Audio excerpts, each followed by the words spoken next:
Hello everyone, कैसे हैं आप लोग। उम्मीद करते हैं अच्छे होंगे और आपकी तैयारी अच्छी चल रही होगी। देखिए एनसीईआरटी तो हम लोग पढ़ ही रहे हैं, उसके साथ साथ जो ग्रुप डी के एग्जाम में न्यूमेरिकल्स हमेशा पूछे जाते हैं, मतलब 10 ऐसे कॉन्सेप्ट जिस पे हमेशा न्यूमेरिकल पूछे जाते हैं, हर साल पूछे गए, चाहे वो 22 का एग्जाम हो, 18 का हो या 16 का एग्जाम हो। हम ऐसे 10 न्यूमेरिकल्स आज करेंगे, ठीक है। तो वीडियो अंत तक देखिएगा और अगर अच्छी लगे तो लाइक और सब्सक्राइब कीजिएगा, ठीक है। टेलीग्राम से जुड़ना ना भूलिए, उस पर हम जो है पीडीएफ और ये नोट्स जो है आपको भेजेंगे। चलिए स्टार्ट करते हैं। Two resistors 6 ohm and 3 ohm in parallel across 12 volt, find total current. 6 ohm और 3 ओम प्रतिरोध समांतर में 12 वोल्ट पर जुड़े हैं, कुल धारा निकालो। हमको निकालना क्या है, आई निकालना है। आई मतलब धारा या करंट, ठीक है। दिया क्या है हमको, पहले तो ये देखो कि ये पैरेलल में जुड़े हैं, ठीक है। पैरेलल में जुड़ने का मतलब क्या होता है कि देखो ये एक पॉइंट हो गया और ये दूसरा हो गया, ये होता है पैरेलल। मतलब ये ए है, ये बी है, तो ए से दोनों जुड़े रहेंगे और ए से का जो पहला सिरा है वो किसी एक पॉइंट से और दूसरा सिरा किसी दूसरे पॉइंट से जुड़ा होगा। ऐसे जुड़ाव को हम क्या कहते हैं, पैरेलल जो है कनेक्शन कहते हैं। अब मान लो ये R1 रजिस्टर है, ये R2 है, तो इनका टोटल रेजिस्टेंस जो होता है 1/R इज इक्वल टू होता है 1/R1 प्लस 1/R2, ठीक है। तो हमको क्या निकालना है, धारा निकालना है। अब धारा निकालने के लिए क्या होता है formula, V is equal to IR। V हमको दिया है वोल्ट, 12 वोल्ट। R अगर हमको पता चल जाए तो हम धारा निकाल लेंगे। तो R निकालने के लिए इसी फॉर्मूले में अगर समांतर क्रम में जुड़े हों तो कुल प्रतिरोध निकालने का फॉर्मूला ये होता है। अब इसी फॉर्मूले अगर हम रखेंगे तो 1/R इज इक्वल टू क्या हो जाएगा, 1/R1 6 प्लस 1/3। इसका एलसीएम लेंगे तो ये आ जाएगा 6, ये आ जाएगा 4 2, तो ये हो जाएगा 3/6 दैट इज 1/2। तो R हो जाएगा हमारा 2 ओम। R कितना आ गया, 2 ओम। अब जब R 2 ओम आ गया तो I क्या होगा, V/R। V कितना है 12 और R कितना है 2, मतलब धारा कितनी आ गई 6 एम्पियर, ठीक है। तो उम्मीद करते समझ में आया। ये चीज याद रखिएगा, पैरेलल से जुड़ा सवाल जरूर आता है, ठीक है। चाहे पैरेलल से आएगा, चाहे सीरीज से आएगा, श्रेणी से आएगा, समांतर क्रम में जुड़े प्रतिरोध या श्रेणी क्रम में, ठीक है। तो ये पूरा अगर नहीं आया तो एक बार वीडियो फिर से जो है दोबारा देखिए, ठीक है। और जो नहीं समझ में आता उसको कमेंट करिए। दूसरा क्वेश्चन देखते हैं। इसमें क्या है, 6 ओम और 3 ओम प्रतिरोध श्रृंखला श्रेणी क्रम में जुड़े हैं 9 वोल्ट बैटरी से, कुल धारा निकालें, ठीक है। तो देखो बहुत इंपॉर्टेंट है, फिर वही चीज हमको I निकालना है। I किस फॉर्मूले में आता है, V is equal to IR वाले फॉर्मूले में। अब I इज इक्वल टू होता है V/R। V तो अपने को पता है कि 9 वोल्ट है, लेकिन R नहीं पता है। अब सीरीज में क्या होता है, देखो सीरीज में क्या होता है, ये चीज क्रम होता है। जैसे ये A पॉइंट है, अब इसका दूसरा हिस्सा दूसरे प्रतिरोध के पहले हिस्से से जुड़ेगा, तो इस हिसाब से जो जुड़े होते हैं ये R1 होता है, R2 होता है, R3।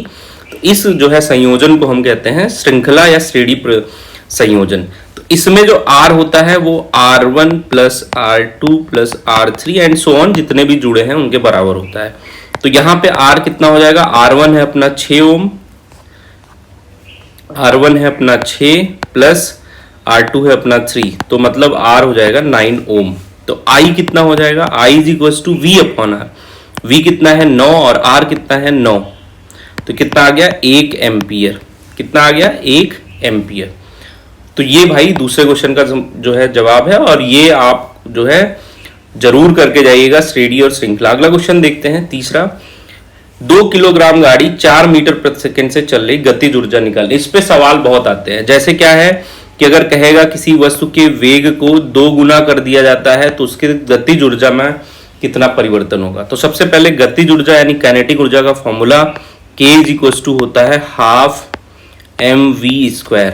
m क्या होता है 1/2, ये होता है द्रव्यमान यानी मास, और ये होता है वेलोसिटी यानी वेग या, ठीक है। तो अब देखो यहाँ पे क्या दिया गया है, m दिया गया है 2 किलोग्राम, v दिया गया है 4 मीटर पर सेकेंड। ये इतना सरल मैं इसलिए करा रहा हूं कि आप फॉर्मूले से एक बार रूबरू हो जाएं, ठीक है। अब k निकालना है तो k के फॉर्मूले में रख लेंगे ½ m है अपना 2 और v कितना है 4 का स्क्वायर, तो ये आ गया 1/2 इंटू 2 इंटू 16, ये आ गया 16, ठीक है, जूल। ये गतिज ऊर्जा क्या है, 16 जूल। तो आप ये चीज जरूर याद रखिएगा कि गतिज ऊर्जा का फॉर्मूला आपको, एक चीज और ध्यान दीजिए, जब भी ये चीज दी हो तो ये ध्यान देना है कि ये एक ही पद्धति में होनी चाहिए, या तो MKS में हो, जैसे देखो मीटर, किलोग्राम और सेकंड, तो यहाँ किलोग्राम और सेकंड और मीटर में है। अगर ये सेंटीमीटर में होता तो हमको इसको एक यूनिट में कन्वर्ट करना होता, ठीक है। तो ये चीज आप काइनेटिक एनर्जी या गतिज ऊर्जा भी आपको याद रखना है। पूछता है अगर किसी वस्तु के द्रव्यमान को 2 गुना कर दिया जाए तो उसका काइनेटिक एनर्जी क्या होगा, तो 2 गुना हो जाएगा। लेकिन अगर किसी वस्तु के वेग को 2 गुना कर दिया जाए तो काइनेटिक एनर्जी कितना हो जाएगा, 4 गुना हो जाएगा, क्योंकि v² है। तो ये इंपॉर्टेंट है। अगला question, current of 3 ampere flows. देखो जो सवाल लगाने का फिजिक्स का सबसे तरीका क्या होता है कि पहले जो गिवन है, जो दिया है वो लिख लो। तो यहाँ पे क्या दिया गया है, अ करंट ऑफ 3 एम्पियर। तो करंट मतलब धारा 3 एम्पियर की, तो I इज टू हो गया 3 एम्पियर, और प्रतिरोध कितना है, R इज टू हो गया 4 ओम। अब निकालना क्या है, हमको V निकालना है। तो देखो बहुत इजी सवाल है, V is equal to I R. तो यहां से V is equal to I अपने पास 3 है और R अपने पास 4 है, मतलब 12। ये आपका आंसर हो गया, ठीक है। मतलब मैं ये सिर्फ फॉर्मूला रिवीजन करने के लिए आपको करवा रहा हूँ कि आपके फॉर्मूले रिवाइज हो जाए सारे। अगला क्वेश्चन देखते हैं, a 2 kilogram block is raised by 3 metre g, find g जो है 9.8 metre per second, find potential energy आपको निकालना है। 2 किलोग्राम ब्लॉक को 3 मीटर ऊपर उठाया गया है, स्थितिज ऊर्जा निकालें। अब स्थितिज ऊर्जा का फॉर्मूला जो होता है J is equal to mgh, ठीक है। m दिया है अपना कितना, 2 किलोग्राम, ये क्या है m 2 किलोग्राम, h कितना है 3 मीटर, ठीक है। देखो बात क्या है, जैसे मान लो 2 किलोग्राम का ब्लॉक है, इसको 3 मीटर ऊपर उठाया जा रहा है, तो ये क्या है h कितना है 3 मीटर, ये कितना है 2 किलोग्राम। तो इसके लिए जो कार्य किया जाएगा वो इसमें स्थितिज ऊर्जा के रूप में स्टोर हो जाएगा। तो m अपने पास है 2, g दिया है 9.8 मीटर और h दिया है 3। तो इसको अगर हम करेंगे तो 6 इंटू 9.8, ये आ जाएगा,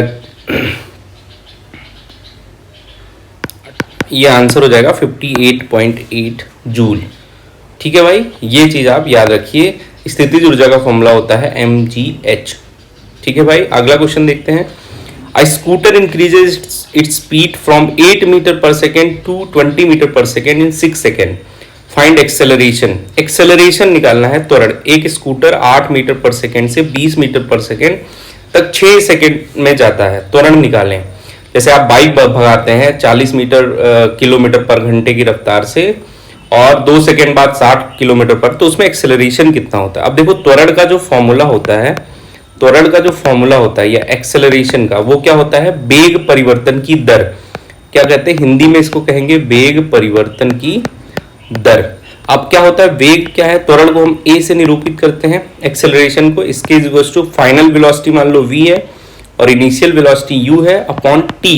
जब टाइम से डिवाइड कर देते तो हमारा एक्सेलरेशन आ जाता है। ये आप फॉर्मूला याद रखिएगा, ठीक है। ये 2 तरीके से पूछा जा सकता है। F इज इक्वल टू जो फोर्स का फॉर्मूला होता है m इंटू ए, यहाँ भी ये फॉर्मूला लग सकता है आपका v minus you by T, ठीक है। तो यहाँ एक्सेलरेशन पूछा, इसी फॉर्मूले में आप रख दें। अब क्या है, 8 मीटर सेकेंड टू, पहले उसकी वेलोसिटी क्या है, u दी है 8 मीटर पर सेकेंड और v कितना है 20 मीटर पर सेकेंड। तो v कितना है 20 माइनस 8 और टाइम कितना है 6, तो कितना आ गया 12/6 दैट इज 2। तो उसकी जो एक्सेलरेशन है वो कितना है 2 मीटर पर सेकेंड स्क्वायर। ये आप याद रखिएगा, ठीक है। अगला question, a 3 kilogram mass is accelerated at 2.5 metre per second, find force. Force का फॉर्मूला क्या होता है, F is equal to m into a, मतलब मास इंटू एक्सेलरेशन, द्रव्यमान गुणे त्वरण। तो यहाँ पे द्रव्यमान कितना दिया है 3 किलोग्राम और एक्सेलरेशन कितना दिया है 2.5 मीटर पर सेकेंड स्क्वायर। तो यहाँ पे आप रख देंगे 3 गुणे 2.5, तो ये आ गया 7.5 न्यूटन। इसकी यूनिट क्या होती है, न्यूटन, ठीक है। तो ये फॉर्मूला भी आप याद रखिएगा। अगला क्वेश्चन करते हैं, a ball of 0.5 kilogram moves at 16 metre per second, find momentum. देखो मोमेंटम का फॉर्मूला, फिर सारे फॉर्मूले आपको पता होने चाहिए। मोमेंटम यानी संवेग, इसको क्या कहते हैं संवेग, इंग्लिश में कहते हैं मोमेंटम, और इसको डिनोट करते हैं पी से। इसका फॉर्मूला होता है P is equal to M V. M कितना दिया है 0.5 किलोग्राम, और v कितना दिया है 16 मीटर पर सेकेंड, तो ये क्या हो गया 16.8.0। ठीक है, ये इसकी हो गई आंसर। संवेग का फॉर्मूला याद रखिएगा, p is equal to m into v. अगला question, wavelength of 0.5 metre, frequency 2000 hertz, find wave speed. तरंग दैर्घ्य 0.5 मीटर है, आवृत्ति 200 हर्ट्ज है, तरंग की चाल निकालें।